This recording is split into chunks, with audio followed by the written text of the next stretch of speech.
DX-40 Part 2, we're going to go through the circuit first, go through the generation of the carrier, the controlled carrier modulation system, and the power supply. There's some really clever circuits in the DX-40 worth going over. We'll operate the transmitter on the higher bands, see if we have enough grid drive for 15 and 10 meters, for instance. We're going to try some alternate 6146 types. We'll try 4 different versions of the 6146 in the final to see if we have any differences that we can detect.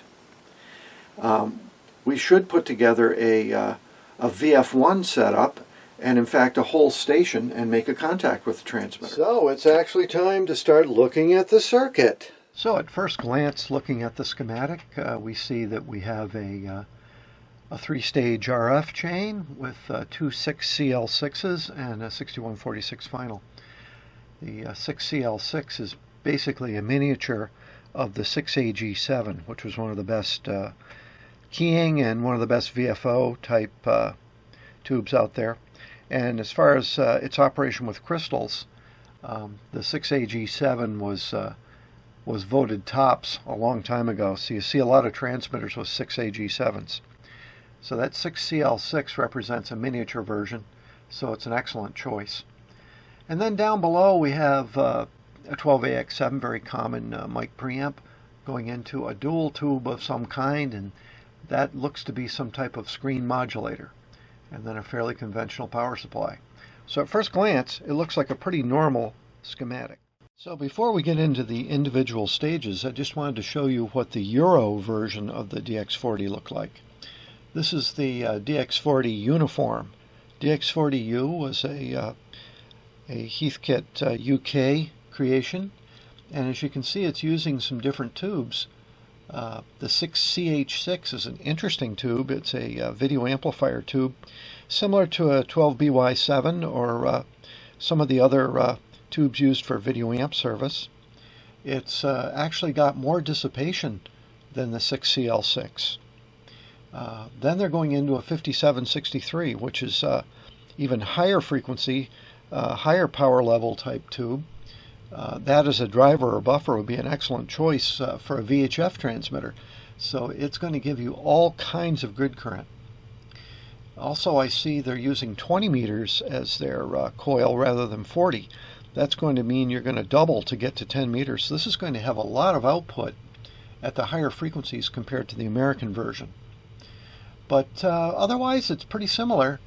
Look at the more interesting power supply that allows many more power options.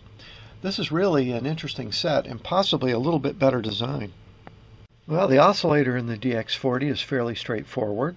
It's a Colpitts oscillator using the 6CL6 beam power pentode. It's using a 22 picofarad against a 220 picofarad in the Colpitts circuit. The whole thing is conventional. It's cathode keying. It's got a nice 27K screen resistor. The 40 meter coil loafs along as kind of a poor man's RFC at 80 meters, or if you're using 160 meter crystals. And then on 40, it gives you plenty of drive for all those higher bands where you're going to be multiplying up to 20, 15, and 10, for instance. A lesser transmitter would dispose of this next stage. This 6CL6 is working as a buffer on some bands and as a multiplier on other bands. As a driver, this is producing all kinds of grid current for the 6146, and it also provides isolation from the oscillator section. So this is kind of a deluxe stage, and this is probably the reason the DX-40 keys so well. Of special note, notice that the output is a pi network. Using a pi network between the driver and the final is quite innovative at this time in the late 50s. And it does give you some advantages because that output capacitor, the 47 picofarad, remains fixed, and by varying the inductance on all the coils per band, you end up with one tuning control at the input of the pi network with some added benefits of low-pass filtering. So there's much less chance of accidentally tuning to a harmonic with this setup. So another kind of unusual circuit is coming up, and that is how they actually power the two 6CL6s. Normally what you'd do is you would give them each about 250 to 300 volts DC to work with. Well, if you look at the schematic, you'll see that the 6CL6 appears to be attached right to the top of the bleeder stack, meaning it's subject to 600 or 700 volts. So how can a 6CL6 take that kind of voltage? And the answer is they split the voltage between the two 6CL6s. So the first 6CL6 has the high voltage on it, but its cathode is actually operating around 300 volts. So that's why they need the second filament that's separate just for that stage, because it's operating well above ground. Now, why would you ever hook something up this way where you're running current through the stages like a totem pole rather than in parallel? And the answer is because it saves you having heavier bleeder resistors, it saves you wasting power in dropping resistors, and they didn't really have the economy supply yet with a bridge where you could have half the voltage coming out of the center tap of the transformer. So this seemed like a logical thing to do. Also, it puts less stress on the power supply because you're essentially using the same current twice because it goes down through both stages. Okay, finally a more conventional stage, the 6146 output. It's using the unusual pi input network, and it has a pi network in the output. These became very popular in the 50s in ham transmitters. It's got the parasitic choke, no neutralization, but again, with the low impedance pi network on the input, I don't think you'd have any problem with neutralization as long as you have good isolation. And they did that by putting all of the driver components below chassis and the tank components above chassis. Also note that we're measuring the grid current, and there's a 27K grid bias resistor, and the cathode current, not the plate current, but the cathode current, which roughly is equivalent. Also note that all three of these stages are keyed.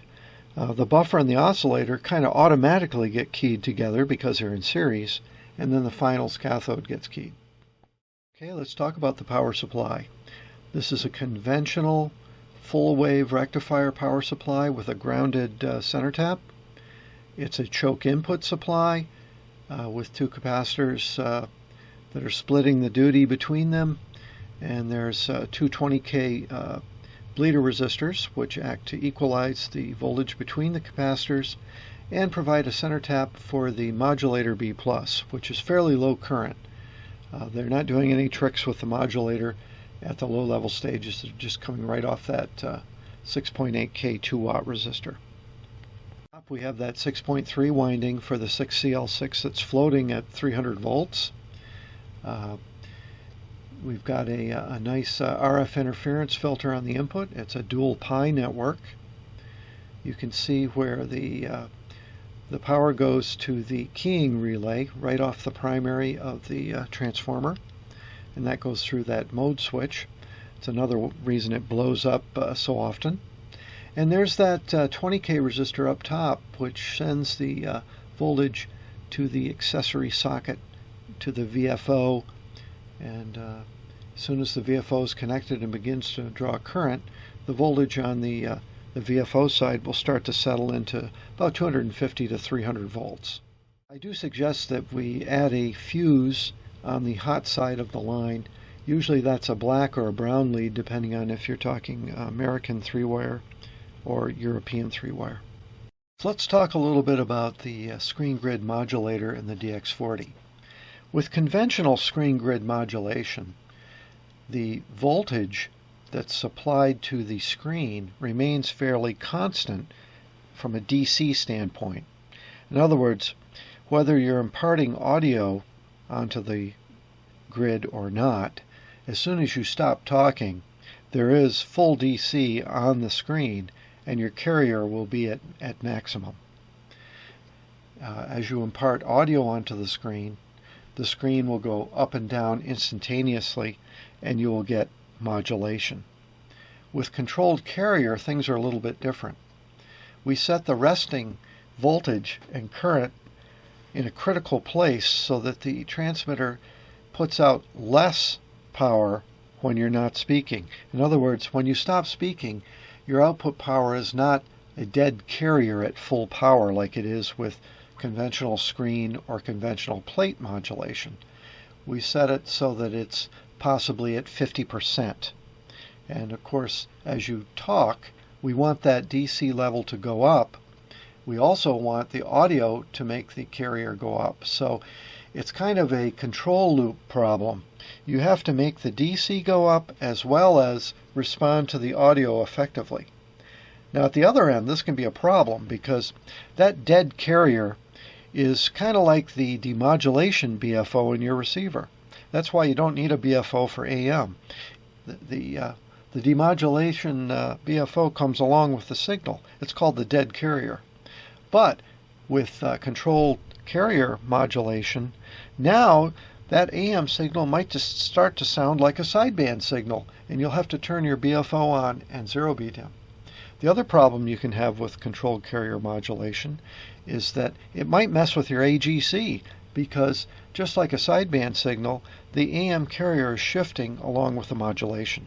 Important thing with controlled carrier or any type of screen modulation, you need to have a low impedance that you're driving that screen grid with.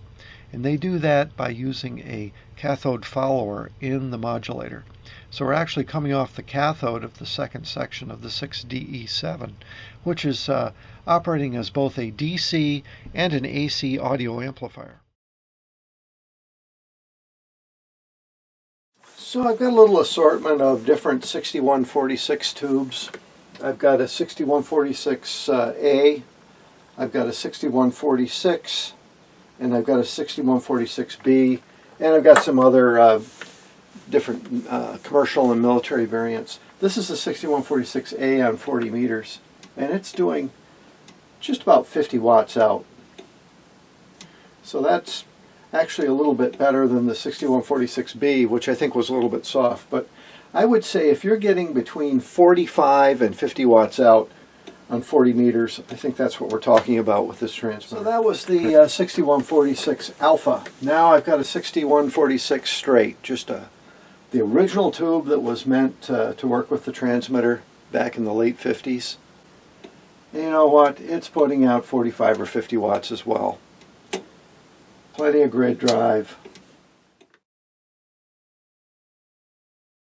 I have the 6146 straight in the transmitter, and we're going to try tuning it up on 20 meters.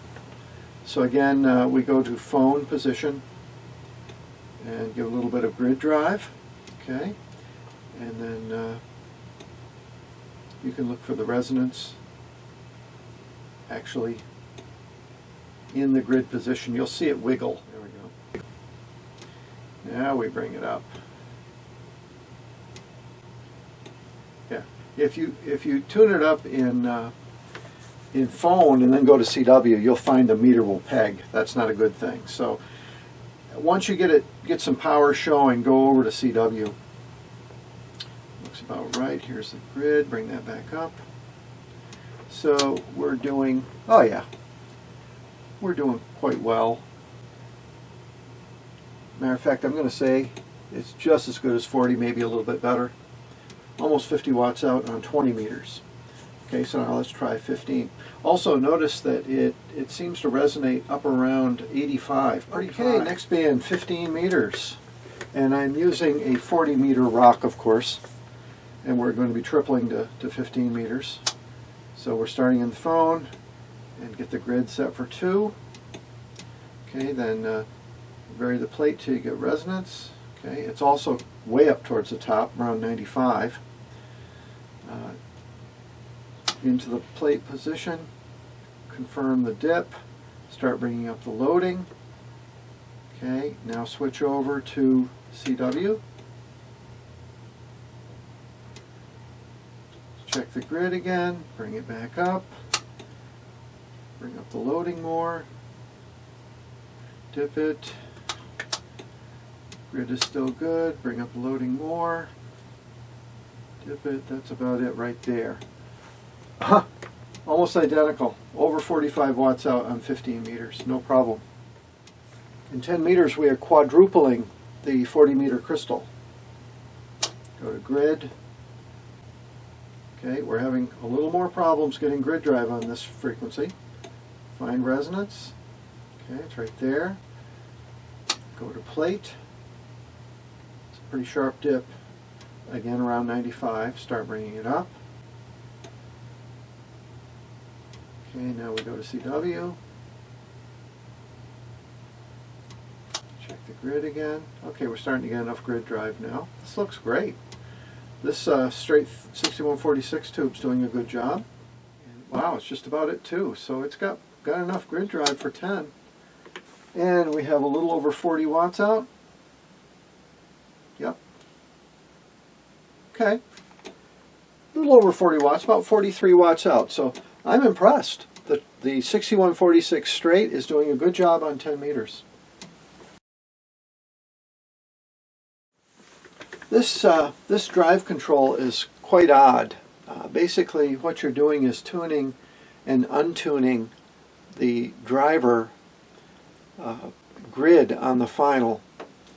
Instead of having a drive system where you peak it for maximum and then a separate drive control which usually adjusts the gain of the driver, they decided to do everything with the variable capacitor. So you're actually detuning it to reduce drive. It sounds pretty odd, but in a way it's clever.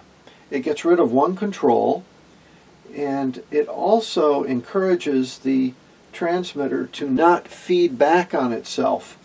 In other words, you're deliberately mistuning the grid compared to the plate, so you're not tempting the tube to become an oscillator.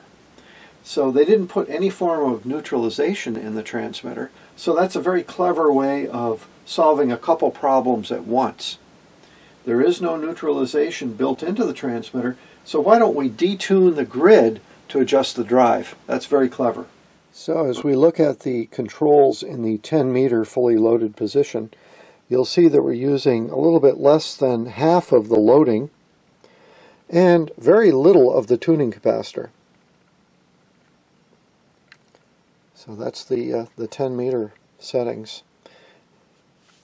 Here's the other tubes that we were looking at. We have the 6146B, that was the original tube we started with. And we have the 6146A. And we tried it with the straight 6146. They all worked very well in the transmitter. One final tube I wanted to try was the 8298. The 8298 is basically a commercial version of the 6146A, and the 8298A is a commercial version of the 6146B. And there are other variants of the 6146. It's a big family. Let's see how it does on the same 10 meter settings. Oh yeah, no problem. It's doing a good job. So they're all working fine in the transmitter. So we finally have the VF1 hooked up to the DX-40, and I've got an SWR bridge. This is an old Mars SWR meter. And over here, of course, we've got the HR10 as our station receiver. And I'm going to demonstrate the use of the VF1 with the DX-40. So take a quick look at the setup.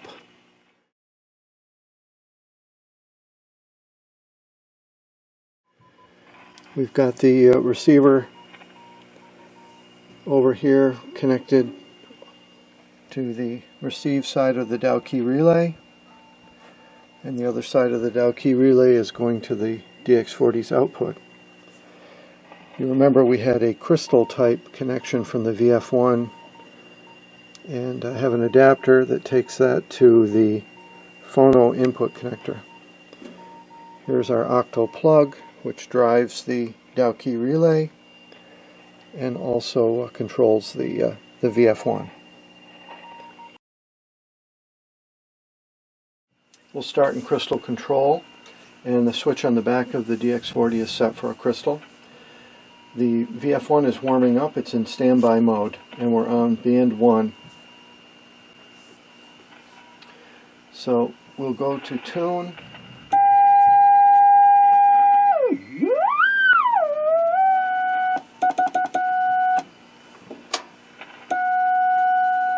And when we go into standby, of course nothing's happening, but if we go into phone, you'll hear the Dow key relay.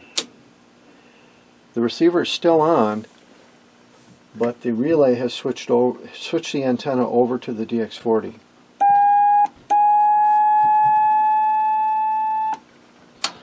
So now we're going to dip the plate. We are getting output on the meter. Go to the CW mode.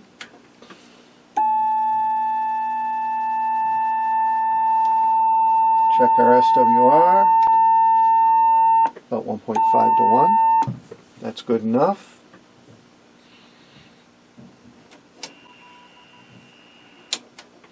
Send to CQ.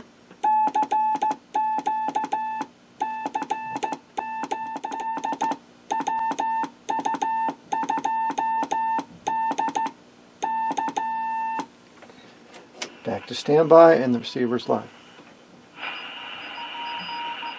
Okay, now we're going to try the VFO.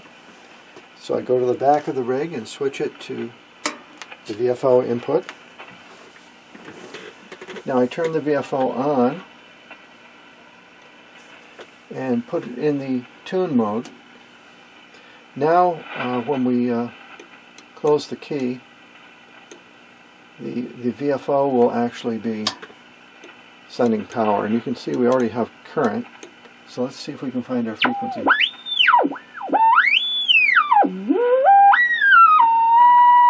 Tune's a little fast.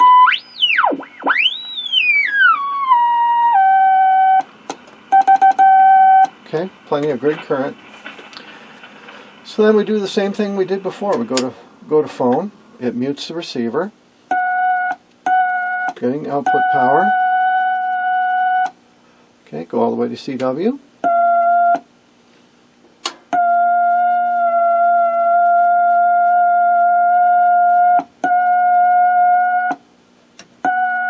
Yep.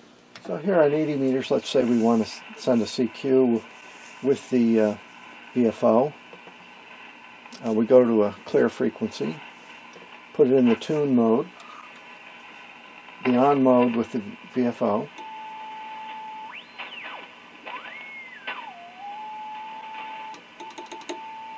Okay, now at 80 meters there's not a lot of bleed through, but you can hear it in order to net it. Then we go to phone, grid, see if we got enough grid drive. We do. Plenty of grid drive from the VFO. Okay, switch to plate, CW.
2 stations answering.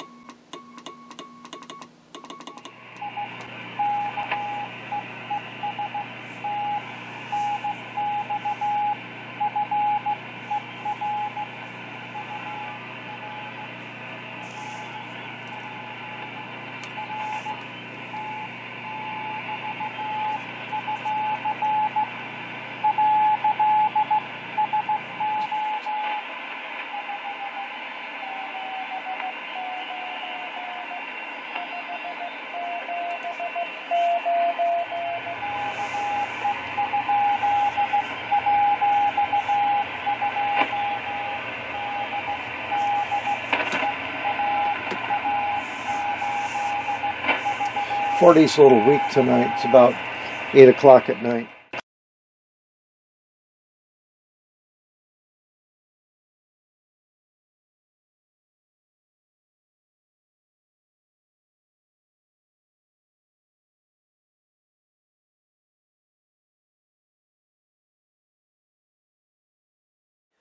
So did you get something out of these videos? The DX-40 obviously is a very clever transmitter. It has lots of compromises and lots of interesting circuits inside.